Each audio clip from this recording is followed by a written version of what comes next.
অবশ্যই রাহুলের এই ঘটনাটা অবভিয়াসলি আমাদের জন্য খুবই দুঃখজনক। পুরো ইন্ডাস্ট্রি এটা এখনও এই ট্রমা থেকে বেরোতে পারেনি। কি বলবো যে একটা 42 বছরের ছেলে, একটি এত ভালো অভিনেতা, এবং আমার সঙ্গে ওর প্রথম ছবি, ওরও প্রথম ছবি ছিল, আমারও প্রথম ছবি অবভিয়াসলি। এবং আমি রাহুলের কাজ দেখতাম। Rahul brilliant actor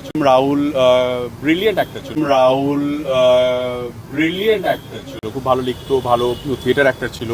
so obviously এটা মেনে নেওয়া যাচ্ছে না, অবভিয়াসলি মেনে নিতে পারিনি, আমরা কেউই মেনে নিতে পারছি না আর কি। পুরো ইন্ডাস্ট্রি এটার জন্য আমার মনে হয় যে সবাই খুবই ডিসঅ্যাপয়েন্টেড। আমি তো রাজকে উদ্দেশ্য করেই বলেছিলাম, কেউ হুট করে সংযোগ করে দিয়েছে, আমি এরকম মিন করিনি, এরকম মিথ্যে কথা আমি বলবো না।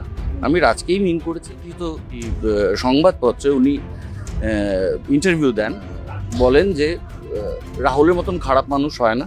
রাহুলকে আমি যে সুযোগ দিয়েছি তার জন্য আমি লজ্জিত। রাহুলের সাথে আমি তো ভবিষ্যতে কাজ করবোই না।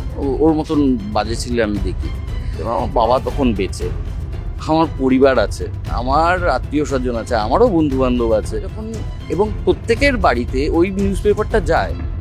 এইটা একটা ছেলেকে কিভাবে এফেক্ট করতে পারে যখন সে নতুনভাবে কাজ শুরু করছে, পায়ের তলায় জমি খুঁজছে, সেটা কেউ ভাববে না? আমার পাশে যদি আজকে আমার পরিবার, প্রিয়াঙ্কা, মা, বাবা না থাকতো, যদি আমি শহরে একা থাকতাম, আরেকটা সুশান্ত সিং রাজপুত হয়ে যেতে পারতাম,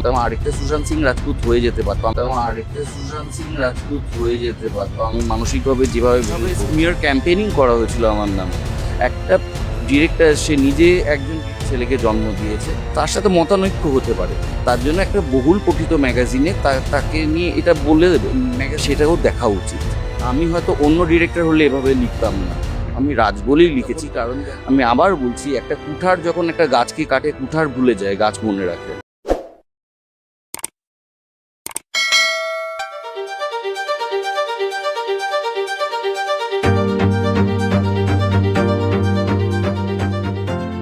রংহীন সংবাদ আর অজানা তথ্যের জন্য দেখুন দিগদর্শন, 10-এর পাশে, দেশের সাথে।